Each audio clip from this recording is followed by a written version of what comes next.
রাজধানীর বাড্ডার কবরস্থান রোডে বখাটে কিশোর চক্রের ছুরিকাঘাতে আহত তানভীর নামে এক যুবক ঢাকা মেডিকেল কলেজ হাসপাতালে চিকিৎসাধীন অবস্থায় মারা গেছে। বুধবার রাত 12টার দিকে গুরুতর আহত অবস্থায় তাকে ঢাকা মেডিকেল কলেজের জরুরি বিভাগে নেওয়া হয়। সেখানে সকালের দিকে তার মৃত্যু হয়। নিহত তানভীর মুন্সিগঞ্জ সদরের তুর্কি গ্রামের শাহাদুল্লাহর ছেলে। এই ঈদে জামা জুতো অ্যাকসেসরিজের ডিসকাউন্ট। তার মা তানিয়া বেগম জানান, তানভীর একটি ফ্রিজের দোকানে কর্মচারী ছিল।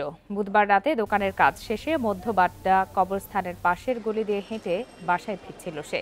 এ সময় বখাটে কিশোর চক্রের কয়েকজন সদস্য তাকে ছুরিকাঘাত করে। তানভীরের কাছে থাকা মোবাইল ও নগদ 12,000 টাকাও ছিনিয়ে নেয় তারা।